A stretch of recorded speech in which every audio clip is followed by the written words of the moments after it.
Diddy Combs escaped a life in prison after the shocking verdict in his trial, acquitted of all the serious charges he was facing.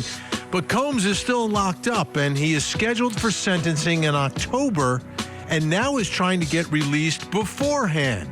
And now, another unexpected twist in the case. One of his alleged victims is asking the judge to let him out. We have the details. Meanwhile, in Georgia, the start of a new trial on court TV involving a military JAG officer accused of murdering his second wife and dismembering her body. And now prosecutors want the jury to hear about his first and third wives to prove their case about the second wife. And tonight, we have the latest. But first, a desperate manhunt in Tennessee continues. 28-year-old Austin Drummond remains at large and is wanted for the brutal killings of 4 people, all from the same family in Tiptonville, Tennessee. James Wilson, 21 years old. Adriana Williams, 20 years old. Courtney Rose, 38 years old. And Braden Williams, just 15, whose bodies were all discovered on July 29, 2025. A 7-month-old little girl related to the victims was found abandoned in a stranger's yard about 40 minutes away, sending shockwaves through the community. All of this believed to be part of the same targeted attack by Drummond, who had recently been released from prison and was out on bond for attempted murder. Where is Drummond, and why was the baby's life spared? Plus, new details tonight about 3 other people arrested in connection to this investigation. I'm Vinnie Politan. Thank you for joining us tonight here on Closing Arguments. And the manhunt continues tonight in Tennessee for this suspected killer of 4 people. But this story began a different way. The story began, it was a story of a miracle baby. Little baby Wesleyan was found abandoned on a stranger's property. A baby was found. The person who left the baby there apparently made sure that everyone knew the child was there, because whoever was abandoning that baby wanted to make sure the baby survived. And that really makes her a miracle baby in all of this, because 4 members of her family are gone.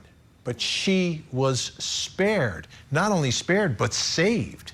Delivered to someone who the killer believed would take care of the child and make sure the child was safe. And that's why we're talking about Austin Drummond, the suspect, as an alleged killer with a heart, which is, it's an oxymoron, right? You don't do what he's accused of doing and be looked at as, well, you know, he's got a good heart. But that's what's puzzling about all this. Extremely puzzling, because the baby was saved. If the baby was left behind with the adults who were slaughtered, there would have been no one left to take care of that baby. And there would have been no one looking for the adults. But because the baby was placed where strangers would find her, they were able to put the pieces together and begin looking for those adults. And we're talking about 4 victims here, all from the same family. 4 of them dead. And these were the adults. Well, not even all adults. One is only 15 years old, but was the uncle of the baby. These were the people that were surrounding this child in this baby's life. And they're all gone. And that's why everyone's trying to figure out, like, why and how would someone do this? Be cruel enough to take out a 15-year-old, young parents, and a grandmother, and spare the child and want that child to grow up knowing that she survived this mass murder somehow, some way. It's bizarre. It's very bizarre. But now we're getting a little closer, I believe, in this case. We've got 3 connected arrests that have taken place. So they've locked up 3 people who are somehow in some way connected to what happened here and may very well have important information. And that's where we begin tonight with new information coming from the city of Jackson, Tennessee. The police department has issued an announcement to the residents. A confirmed sighting of the suspect, Austin Drummond, was captured on a citizen's camera system in the 700 block of Pipkin Road last night. Drummond is considered armed and dangerous, so it still seems like he's in the area. And they've asked everyone, take a look at the footage on your surveillance cameras. Tell us if you find him, if you see him. This man's armed and dangerous. They don't want you to approach him, but they want you to make the phone call. And it just seems like things are beginning to heat up more and more. Let's talk about who was arrested here. The three so-called associates. Tanaka Brown, male from Jackson, Tennessee, arrested on Friday. Charges accessory after the fact to first-degree murder and also tampering with evidence. Then you've got Javante Thomas, another man from Jackson, arrested on Saturday, accessory after the fact to first-degree murder. And Diara Sanders, a female, arrested on Monday, accessory after the fact to first-degree murder. All of them can likely, if they decide to, provide some important information in this manhunt. Also, $30,000 reward for information leading to the apprehension of Austin Drummond. This is the generous support of various agencies. You've got $10,000 from the Tennessee Governor's Office, $7,500 from the TBI, Tennessee Bureau of Investigation, $10,000 from the U.S. Marshal Service, and $2,500 from the Dyer County Crime Stoppers. Now, the Dyer County Sheriff's Office was requested this morning to participate in the manhunt for Drummond in Jackson. They responded to assist, and let's get some more information about that search. We're joined by multimedia journalist Charlie Stone for NBC affiliate station WNBJ TV 39 in Jackson, Tennessee. Charlie, great to see you tonight. Thanks so much for joining us. What happened today? What can you tell us?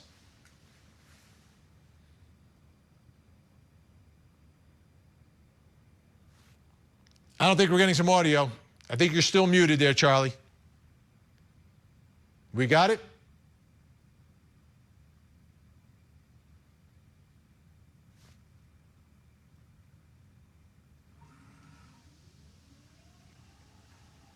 All right, stand by, Charlie. We're going to get back to you in just a second. We're going to hook up Charlie's audio. Right now, let's bring in our think tank, criminal defense attorney, former prosecutor Al Wunsch III, criminal defense attorney Darnell Crossland, and family law attorney Jennifer Brandt, all with us tonight on our think tank. Only Jennifer Brandt is with us. The other two, they're up to no good. Clearly, Jennifer Brandt, Al and Darnell, clearly up to no good. It seems like the intense... I got rid of them, Vinnie. Yeah, exactly.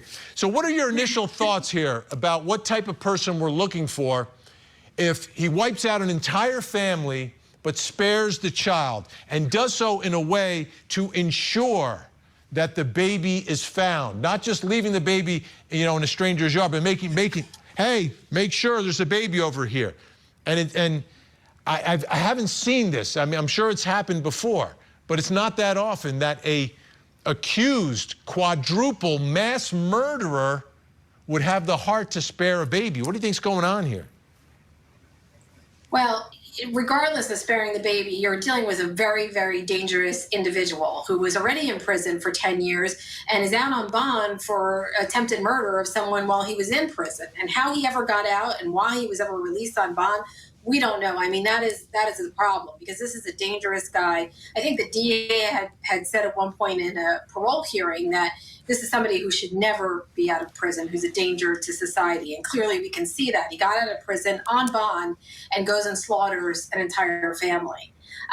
But he had a connection to this family. Apparently he dated the grandmother's sister at some point. So, maybe that's the reason why he spared this infant. Maybe because he did have that connection to the family. Why he killed the other family members, that remains to be seen. We don't know, why he was so angry at them and if there was any kind of vendetta or something against this family that caused him to do this. But it wasn't just a random killing, as far as we know, because he did have some connection to that family. Darnell Crossland is with us. Darnell, this is a man on the run with nothing to lose at this point, right? He served 13 years in prison, more than a decade. He's got attempted murder charges that are outstanding. He's out on bond. I don't know why or how that happened, but it did. And now he's suspected in a mass murder. This guy has nothing to lose at this point. This is the most dangerous of dangerous, I believe. Yeah, I would agree 100%. And the sad reality about it is when these cases are developing like this, even when the police grab them, they have to then wrestle with a charge that they can bring on that person just to hold them, to keep us safe until the processes go through and they can hit them with the murder. So they have to collect evidence. They have to make sure the public is safe. All this is happening in real time, but we need to make sure the public is safe. All right, we've got Charlie Stone on the phone right now from the NBC affiliate station WNBJ TV 39 in Jackson. Charlie, what can you tell us about what happened today, today's search? Well, today we had the Jackson Police Department and their SWAT team on scene. We had the Tennessee Bureau of Investigation. We had the Crockett County Sheriffs, Tennessee Highway Patrol. I think the U.S. Marshals were there too. They were searching for hours. I got there at about 11 a.m. and I stayed until about 2 p.m. And they were using helicopters, they were using dogs, drones, all sorts of stuff. And I don't think they ever found him, but there was an extensive search. So describe the area for us. Is it rural? Is it wooded? Is there access by highways? What are we talking about? Yeah, they were actually set up at the West Jackson Baptist Church, and right beside that is a pretty big section of woods. It's near Union University. And I think that woods is pretty big. It would be hard to find somebody in there. Now, did they make any indication on what led them there? And have there been any sightings of any of the various vehicles that have been reported as potential vehicles that the suspect could be in?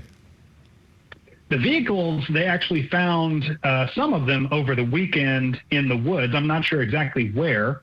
I'm not sure what led them to this section of town, but it was confirmed that they saw Austin Drummond on somebody's Ring doorbell camera last night on Pipkin Road, which is near that section of woods where everybody was.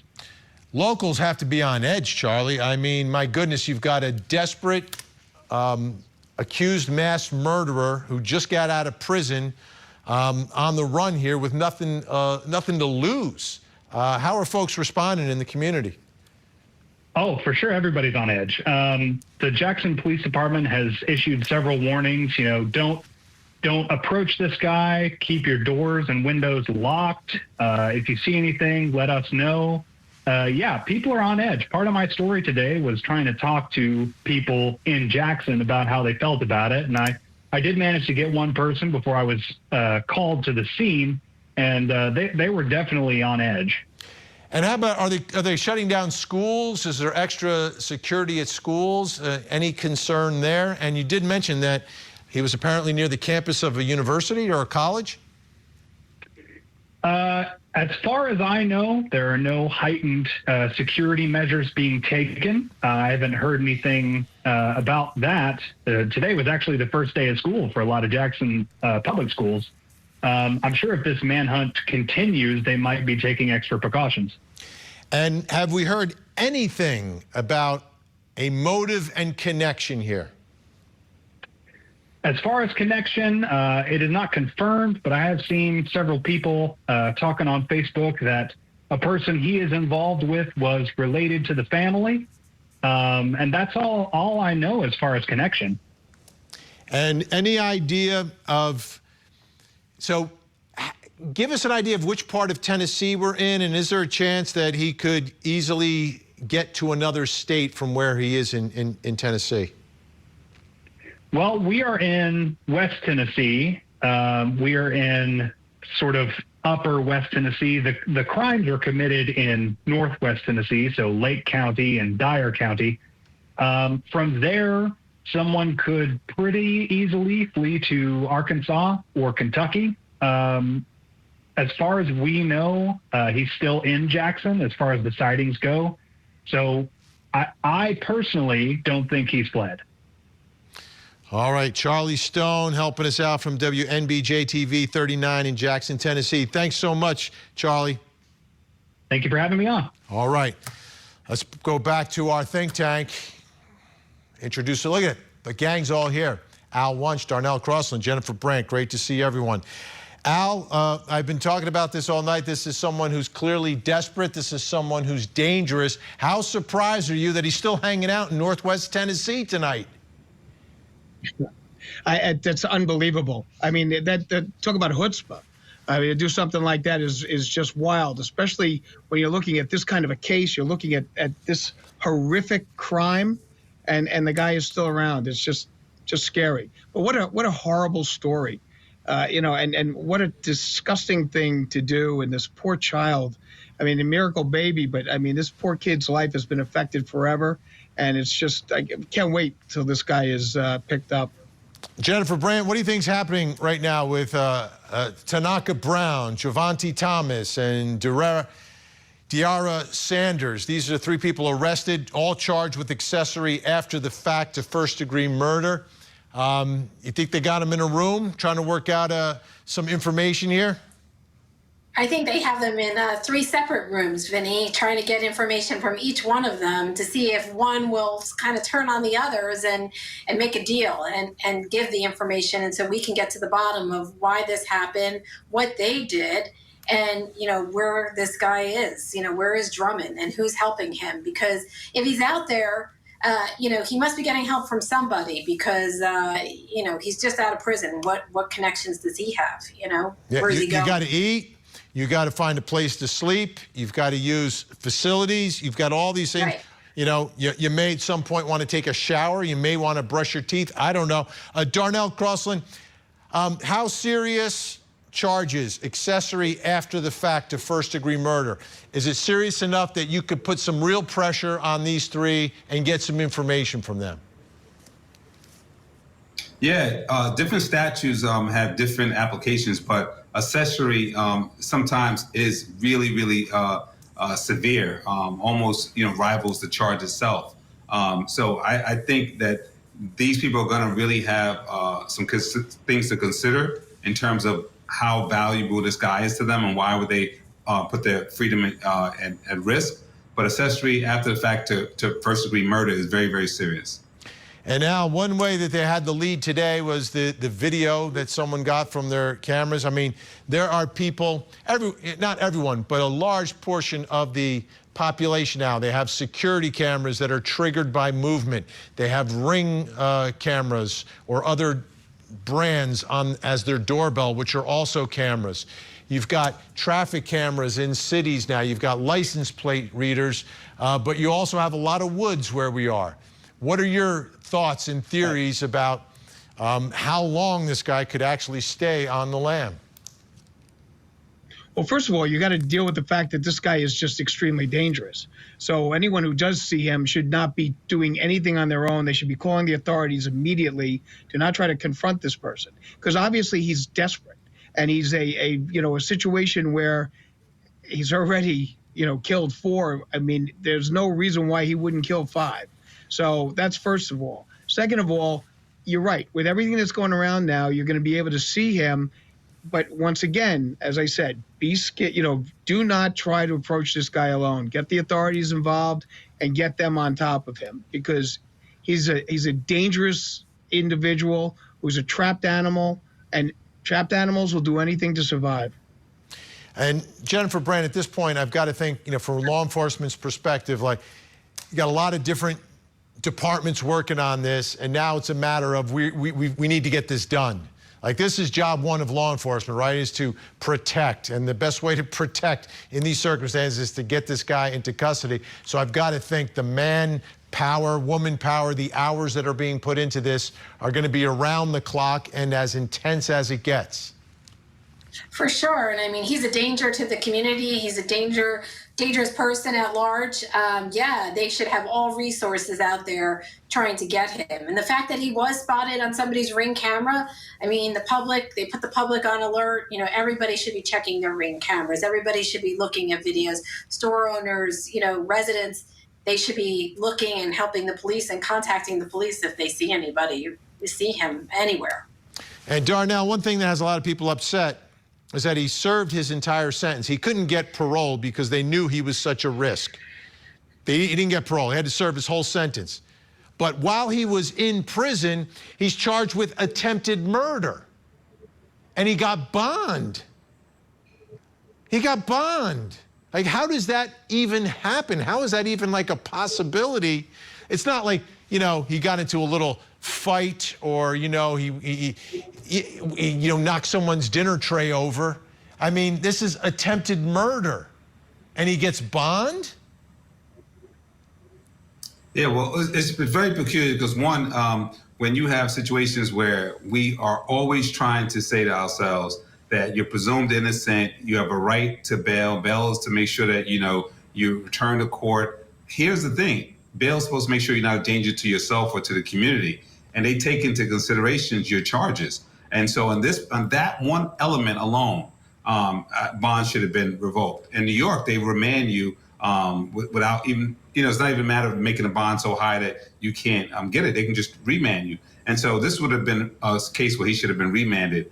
But in terms of being on the lam, they got LPRs, like you said, they got face recognition nowadays. And the funny thing about staying in the same neighborhood is weird. You think that he'll go far, but a lot of these people don't have resources in even the state next door. So they stay around the same area trying to use the resource they have. And it puts them obviously in jeopardy of getting caught, but that's all they have. They're not intelligent. They don't have the resources.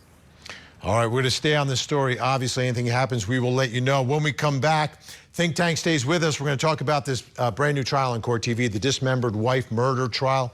A lot to talk about there, plus coming up next hour. Tonight on Vinnie Politan Investigates, a brilliant law professor is executed in his driveway, and the trail leads straight to his ex-wife's family. Did Wendy Adelson know about the plan to kill Dan Markel? Tonight, we investigate.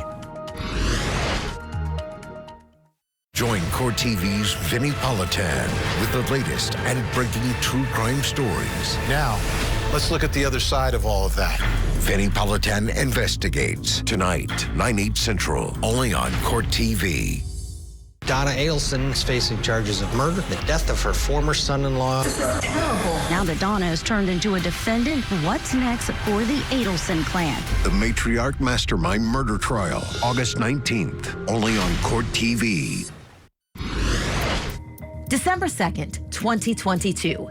Deer hunters in Riceboro, Georgia, find the torso of a nude, headless woman deep in the woods of a local hunting club. Investigators found the rest of her remains scattered within a 3 to 4 mile radius across 3 counties.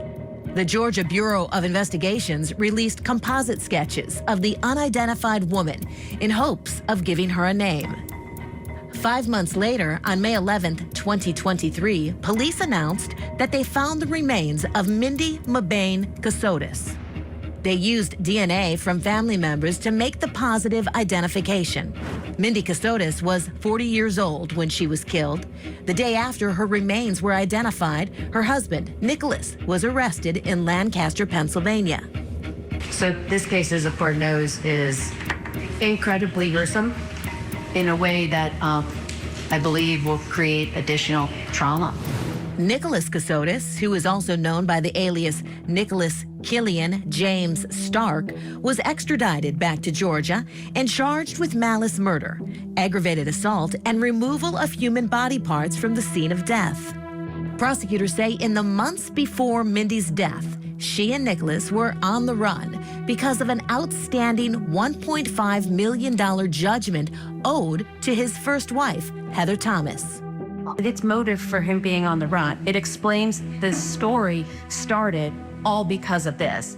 Local station WTOC was in the courtroom when his attorney argued that the money was not the motive, but that a mystery man named Jim McIntyre was involved with the case. Jim McIntyre, whether clearly that wasn't his real name, absolutely exists. They were living, moving every few days, few weeks, few months at the control of this person that we'll just keep calling Jim McIntyre. Nicholas Kassotis has pleaded not guilty. If he is convicted, he could be sentenced to up to life in prison. What a case. What a story. And yeah, the defendant has a story.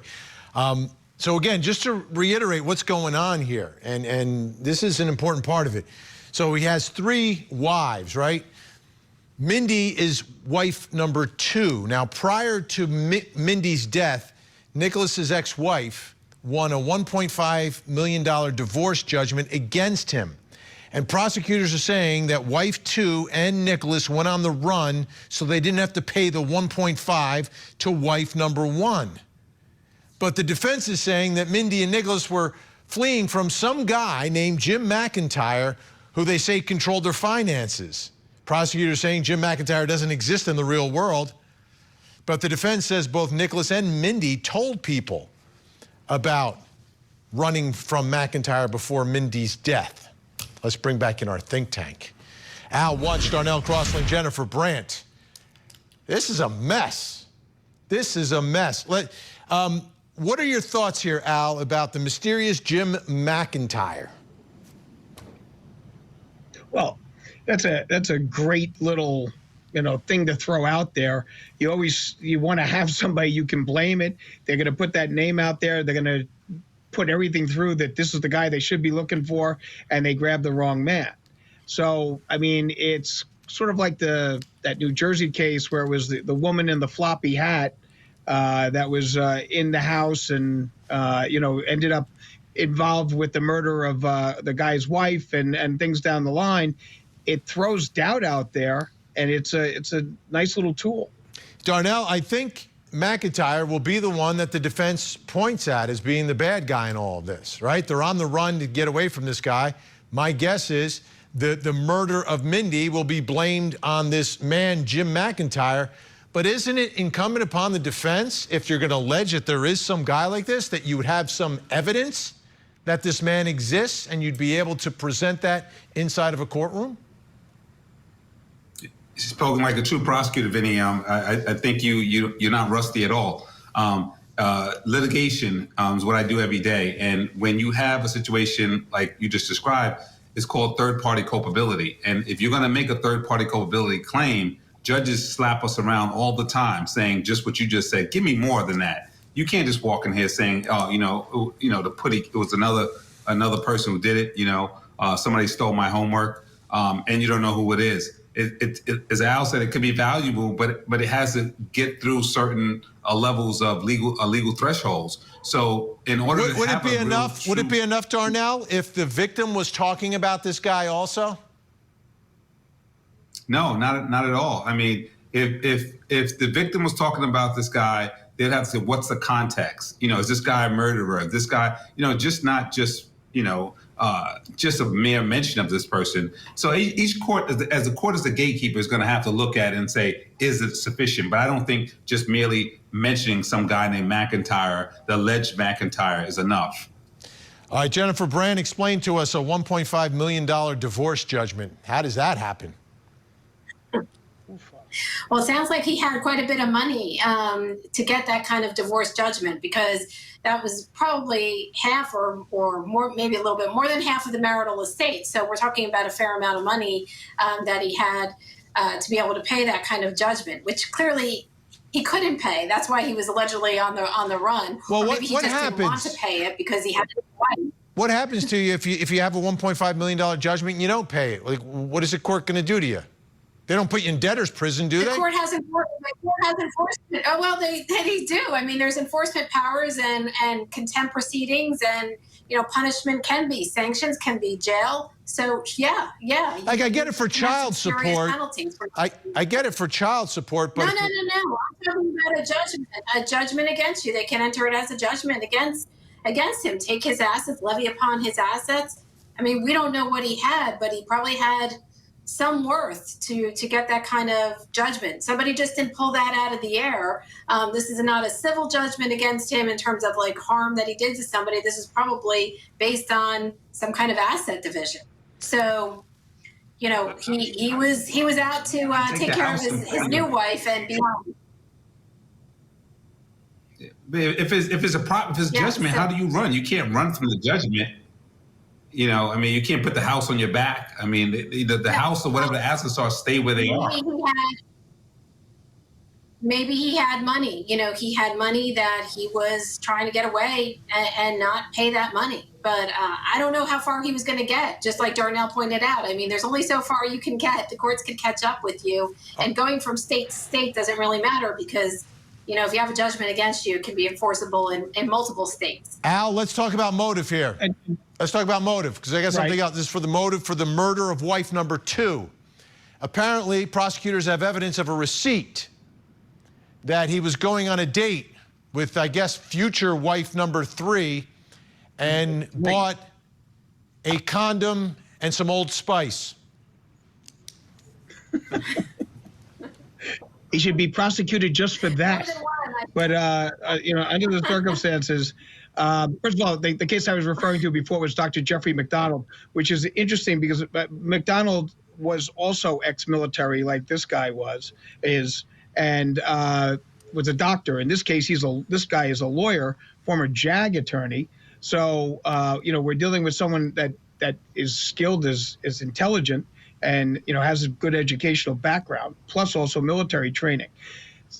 They're definitely looking at something with regards to the new wife number 3, because you know, this woman disappears and he just went right back into the swing of things and hooked up with, you know, bride number 3.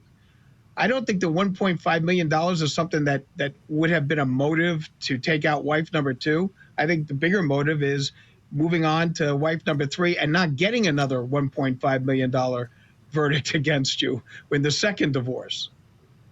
That actually is an argument might very well resonate with the jury. Like, he got taken to the cleaners in the first one, and he didn't want to do it again.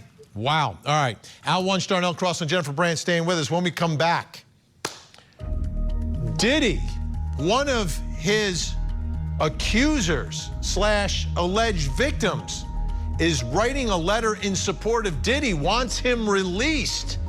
Details coming up.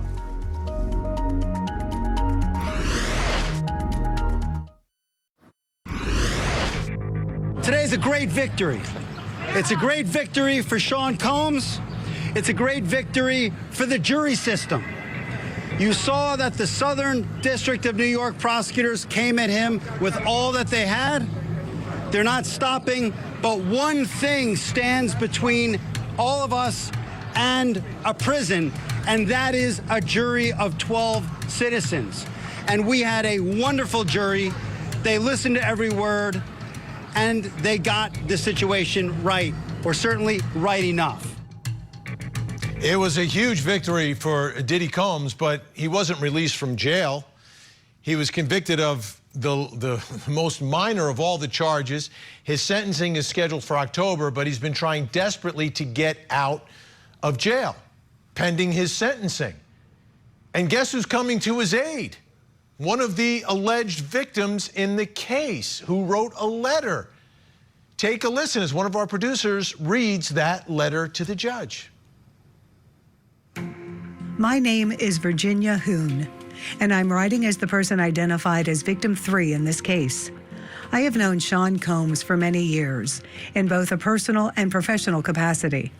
From that experience, I have seen him primarily as a father, a family man, and a businessman, roles that he has always striven to uphold. I provide this letter to share my observations about his character and to respectfully request that the court permit his release on bond while the case proceeds. Our relationship, like many, was not always perfect. We experienced ups and downs, and mistakes were made, but he was willing to acknowledge his mistakes and make better decisions in the future. Over the years that followed, he made visible efforts to become a better person and to address the harm he had caused. By the time our relationship ended, he embodied an energy of love, patience, and gentleness that was markedly different from his past behavior. To my knowledge, he has not been violent for many years, and he has committed to being a father first. I am writing because I do not view Mr. Combs as a danger to me or to the community. I want to assure the court that if released, I believe Mr. Combs will adhere to all conditions imposed and will not jeopardize his freedom or the well-being of his family. Respectfully, Virginia Hoon. Now, despite that effort, and, wanting to post tens of millions of dollars and all the conditions. Take a look at what happened. The judge denied it. The motion for bail is denied, so ordered, dated August 4th, 2025. Let's bring back in our think tank, Al Wunsch, Darnell Cross, and Jennifer Brandt. The judge doesn't want to let him out, so that's not going to happen. Like, they've tried everything. But what does it tell us, Darnell, right now about what's happening here if you've got a jury that comes back and dismisses almost all the charges except the trafficking of the male prostitutes who were flown in to have sex, to get paid to have sex with his girlfriends, right? That's what he got convicted of. Not guilty of everything else. One of the alleged victims now writing letters to the judge on his behalf. What's going on here? Well, first of all, this is ridiculous. If you remember the boxer Jack Johnson, he was arrested under the same Mann Act because he would cross state lines with white women, and they didn't want that. And famously, you could read he's flying down the road with the white woman in the car, and the police stop him. They say, we got to give you a ticket. He says, how much? They said $100. He said, here's $200. I'll be back in an hour, same speed. This is a ticket. No one gets prosecuted for this Mann Act. And the only reason why he's in jail now is because they say technically that there's a presumption that under that charge, bail is supposed to be denied. Not that he's a danger, but there's a carve out that says this is not a bailable offense. But other than that, I mean, he should be home. This judge, I think, is upset that he beat the major charges, and a lot of people just can't believe it. And I hate to say it, but the courts, if they're cheering for one side or the other, this is the time for them to show their power and say, hey, we want this side. This the least we can do is keep you in. And I think that's what this is about. Al, I'm not a Diddy fan, and no one believes that any of this behavior was correct, but we have to evaluate our system day in and day out. Is this the way it normally goes? This is how it goes? You fly a male prostitute in, you pay him, and then he has sex with your girlfriend, and then you go to prison for years?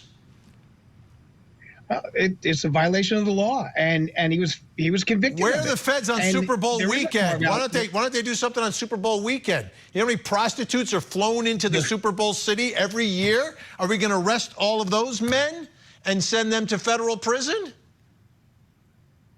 This was part of the charges. This wasn't the only charges he was charged with, as we know. There were a lot more serious charges against him, the trafficking and all those things along those lines, which the jury did not find him to be guilty of. They did find he was guilty of this. There is a carve-out that says he's not entitled to bail. Why would he be given special treatment just because he gets a letter? And in fact, that letter was kind of bizarre, too, because she refers to him as accused. He's a little past the accused stage at this point. He's convicted. So under the circumstances, but again, convicted of followed the law. Convicted of what? Is I guess really what we're talking about. Like convicted of the violation of the Mann Act. He's convicted of the violation of the Mann Act. He is not accused anymore, Vinnie. He's a convicted felon. But I mean, I've seen people in the news. One of them was, I think, the son of a president. Did the same thing. Nothing happens. Like, what's going on? Is this selective prosecution? Why Diddy, Jennifer Brandt? I'm not, and again, I'm not a Diddy fan. Don't like the behavior. Like, all this stuff is crazy. But I'm just going by, like, how our system treats everyone with a blindfold. Is that happening here, Jennifer Brandt? Yeah.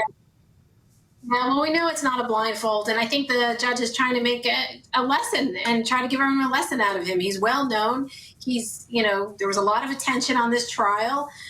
It's not a bailable offense, so the judge is taking a hard line and saying, no, you'll stay in jail until the sentencing, and then we'll, see what happens from there. They're not going to give him special treatment, and I think it's because of his fame that it's hurting him at this point, not helping him. So, Darnell, is this sort of a prelude to what's going to happen to him at sentencing? That he's going to get the high end of all this? Because it's quite a range and the prosecution defense not even close to agreeing in the amount of time here. Well, that's the funny thing about this. When you pray, as a practicing attorney, you must learn to pray. And when you pray, your prayers sound like this. I hope and pray that he denied this bail because he's given the prosecution this card, given one for them, by keeping them in, and then when the sentencing come, let them go. Because sometimes when you're getting yelled at and screamed at a certain juncture in the proceeding, you may get some sunshine at the other side. Even though other times you're getting loved and you see all this love, and then boom, you get hammered at the end. So I'm hoping and praying, and I'm sure other people are as well, because I don't agree with this Mann Act charge. So if he's leaving him in now to give him a little bit of a punishment, the weekend jail, sometimes we ask judge, can you just raise my client's bond, put him in for a weekend, give him let him get the point, and then reduce the bond so he's not convicted. Maybe this is one of those plays. So I'm hoping that's what it is, but we have to wait and see. Let me ask you, Al, who's the victim in his crime? The girlfriends. But they didn't, the woman that wrote the letter didn't testify. Right. So, that's the situation here. So for the Mann Act, the victim is the person who the prostitute was paid to have sex with? No, it's you're talking about with regards to the victim of the Mann Act. The victim in the Mann Act would be the fact that it was money procured to bring someone over for the purpose of having sex with someone who may have been against their will. But he wasn't convicted. It wasn't convicted of against their will. But that was what he was charged with, though. So that's part and parcel of that offense. It's a lesser included offense as to what he was charged with.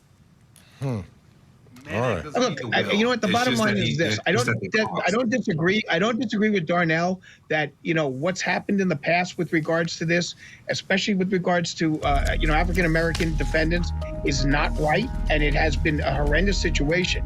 But he was convicted of this offense. It does not give him bail, and the judge is being the law. Time. Al Wunsch, Darnell Cross, and Jennifer Brand. Thank you all so much. When we come back, I'll reveal something else you need to know tonight. Plus, coming up next hour. Tonight on Vinnie Politan Investigates, as her mother faces trial and the killers sit behind bars, Wendy Adelson remains untouched by the justice system. Will prosecutors finally turn their sights on her? Tonight, we investigate. Join Court TV's Vinnie Politan with the latest and breaking true crime stories. Now, let's look at the other side of all of that. Vinnie Politan Investigates. Coming up next, only on Court TV. Did a lost letter lead to murder? He acted in self-defense. A misunderstanding over mail turns deadly. Now the victim's neighbor faces life in prison. The returned Mayo murder trial. Live coverage weekday mornings on Court TV. Now.